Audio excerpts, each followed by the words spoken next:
I think ये 1985 की बात है। स्वामी का 60th बर्थडे था और उस साल में एक बहुत बड़ा सामूहिक उपनयन संस्कार का आयोजन हुआ था और मेरी माँ ने उसको देखा था और उसको इतना वो पूरा दृश्य भा गया था, छा गया था उनके मन में कि उनको लगा कि इससे ज़्यादा बेहतर कोई उपनयन संस्कार नहीं हो सकता। क्योंकि ज़रा सोचिए, गायत्री मंत्र का जो उपदेश हो रहा है वो कौन दे रहा है? खुद गायत्री माँ ही दे रही है। तो उनके मन में ये एक आशा ये उत्पन्न हो गई कि बस मेरे बच्चे का कोई उपनयनम संस्कार होगा तो सिर्फ भगवान करेंगे उसको।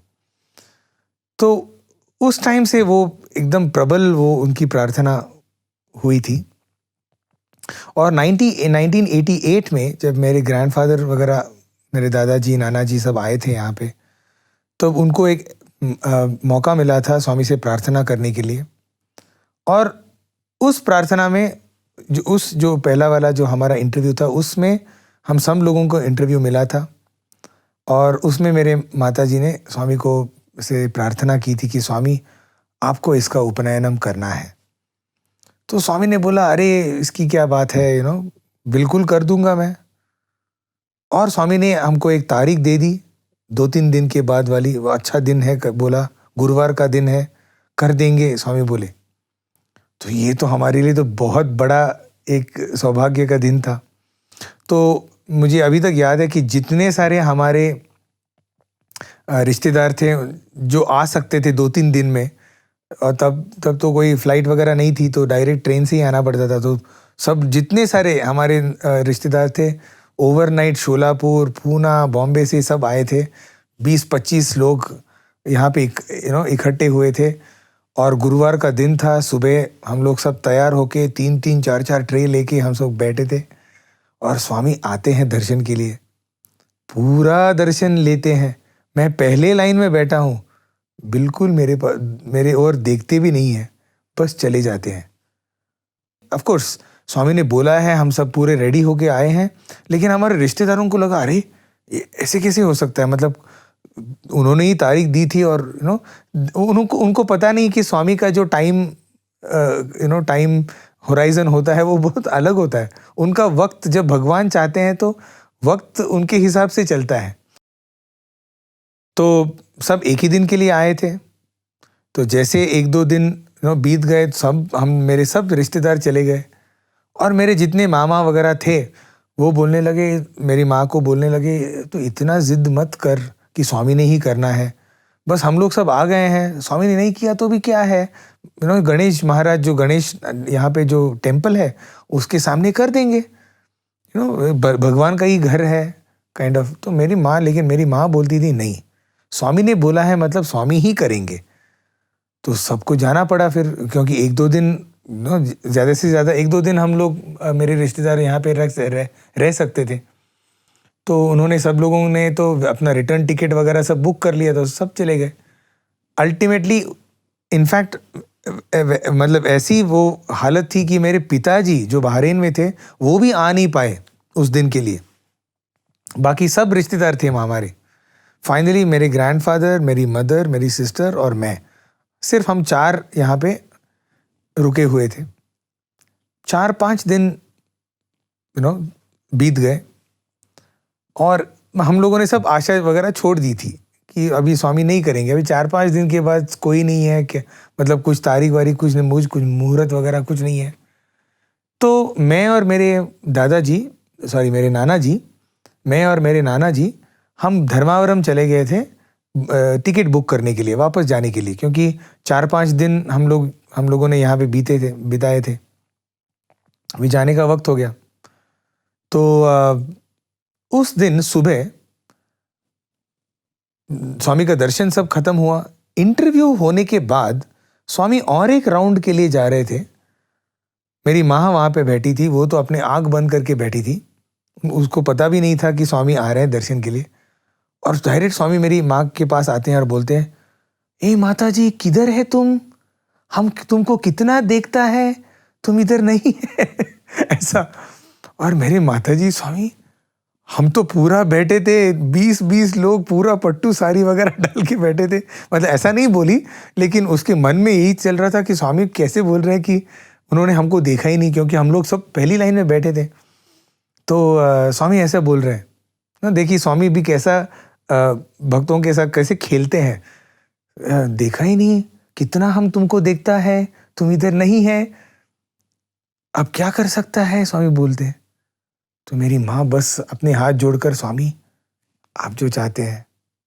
फिर स्वामी बोलते, आज शाम को कर दूंगा मैं, आज अच्छा दिन है, आज शाम को कर दूंगा मैं।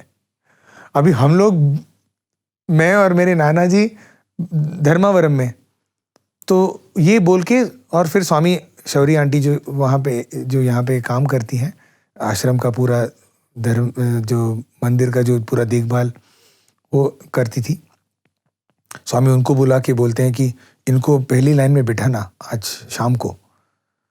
तो मेरी माँ बोलती है, अरे बाप रे, अरे मतलब जो मेन बंदा है जिसका उपनयन संस्कार होना है वो तो चला गया धर्मावरम। और उन दिनों मतलब इतने सारे बसेस भी नहीं थे, पूरे दिन में 4-5 बसेस थे और 1.5 घंटा लगता था वहाँ से यहाँ आने तक। तो अभी कैसे हमको वो बोले कि अरे जल्दी आओ, शाम को पूरा इंतज़ाम करना है, पूरा तैयारी करना है इसका उपनयन संस्कार का। तो हम लोग करीब 1:30-2 बजे आ गए वापस। और फिर हमारी माँ बोलती है कि स्वामी ने बोला है कि आज शाम करने वाले हैं वो। अभी देखिए कैसा भगवान का टाइमिंग होता है, किसी को बोलने का वक्त नहीं, सब रिश्तेदार चले गए थे, मेरे पिताजी भी नहीं थे, बस हम 4 लोग।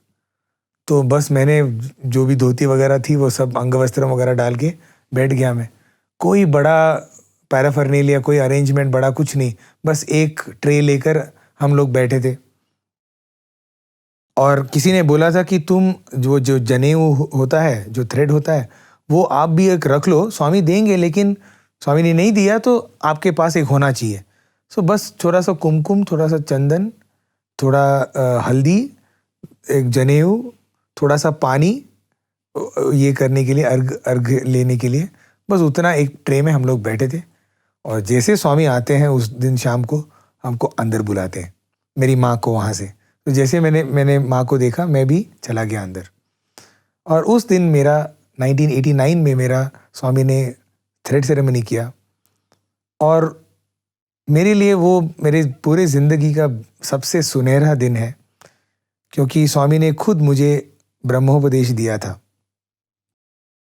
और जैसे हम अंदर गए, मैं बिल्कुल स्वामी के सामने बैठा था, मेरी माँ मेरे बगल में, और जैसे हम अंदर गए, स्वामी ने अपना हाथ हिला के सुंदर एक थ्रेड की सृष्टि की।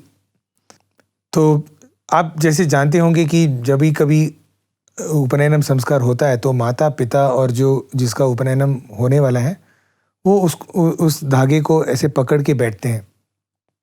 तो उस दिन तो मेरे पिताजी नहीं थे, तो स्वामी ने एक बाजू पकड़ी, मेरे माँ ने एक बाजू पकड़ी और मैंने एक बाजू पकड़ ली थी। और फिर स्वामी ने कुछ मंत्र बोलने के बाद मेरे इस पे डाल दिया। तो तब उन्होंने उसका जो अंतरार्थ है, जो ये जनेऊ का जो अंतरार्थ है, उन्होंने मुझे बोला था कि उस जनेऊ में 3 धागे होते हैं, और जो 3 धागे होते हैं उनको भी 3 धागों से बनाया जाता है। तो 3 धागों को लेकर एक धागा, और फिर वैसे 3 धागे लेकर वो जनेऊ होता है। तो स्वामी ने उसको अपने उंगली पे रखकर बोले थे कि इसका अर्थ जानते हो क्या, क्या है ये, 3 क्यों है? और ये जो पहला है उसमें 3 है, दूसरे में भी 3 है और तीसरे में भी 3 है। तो स्वामी ने वो जो जनेऊ था वो अपने उंगलियों पे रख के मुझे पूछा कि क्या तुम इसका अर्थ जानते हो? ये जो पहला है ये है भूत, वर्तमान और भविष्य, पास्ट, प्रेजेंट एंड फ्यूचर।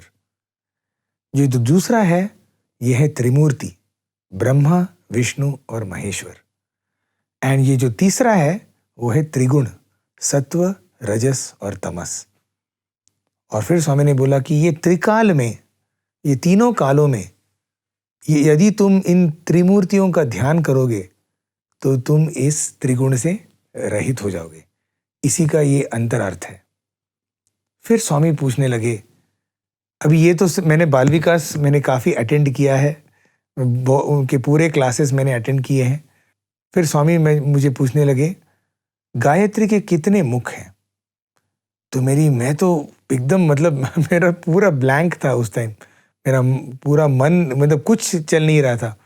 तो मेरी माँ मुझे वहाँ से मतलब ऐसे बोल रही है, पंचमुखी गायत्री बोल रही है वो। मतलब ये सब मैंने पढ़ा है बाल विकास में, लेकिन उस टाइम भगवान के सामने सब भूल गया। फिर स्वामी बोलते हैं, पंचमुखी गायत्री। अभी फिर स्वामी बोलते हैं, उन मुखों के नाम क्या है? अब ये तो मेरे माताजी को भी नहीं पता था, ये पूरा आउट ऑफ सिलेबस था हमारे लिए कि उन 5 मुख के नाम क्या है। फिर स्वामी बोलने लगे, पहले मुख ओम, भूर्भुवस्वः तत्सवितुर्वरेण्यम भर्गो देवस्य धीमहि धियो यो नः प्रचोदयात्। ये हैं उन 5 मुखों के नाम। फिर स्वामी ने मुझे वो ब्रह्मोपदेश दिया। स्वामी कहने लगे गायत्री और मैं उनके पीछे दोहराता गया गायत्री। फिर स्वामी ने फिर से एक सृष्टि करके स्वामी का जो एक लॉकेट है वो मुझे दे दिया और उसी धागे में उसको जोड़ के बोले कि जब भी तू संध्या वंदन करेगा तब इसको पकड़ के तू संध्या वंदन कर। फिर बोले एक बहुत इंपॉर्टेंट चीज़ बोले कि देखो संध्या वंदन नहीं होगी तो भी सबसे ज़्यादा इंपॉर्टेंट है कि कभी गायत्री को छोड़ना मत। तू गायत्री कभी भी बोल सकता है, स्नान करते वक्त बोल सकता है, खाते वक्त बोल सकता है, कहीं जाते वक्त गाड़ी में बोल सकता है, ट्रेन में बोल सकता है, कहीं पे भी बोल सकता है। इसलिए गायत्री को छोड़ना मत कभी।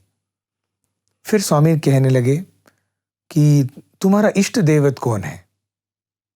तो फिर से मेरी माँ मुझे बोलने लगी, बोलो तुम, आप बोलो। तो मेरे स्वामी ने वो देखा, फिर बोलते हैं, उसको बोलने दो, तुम क्यों बोल रही है?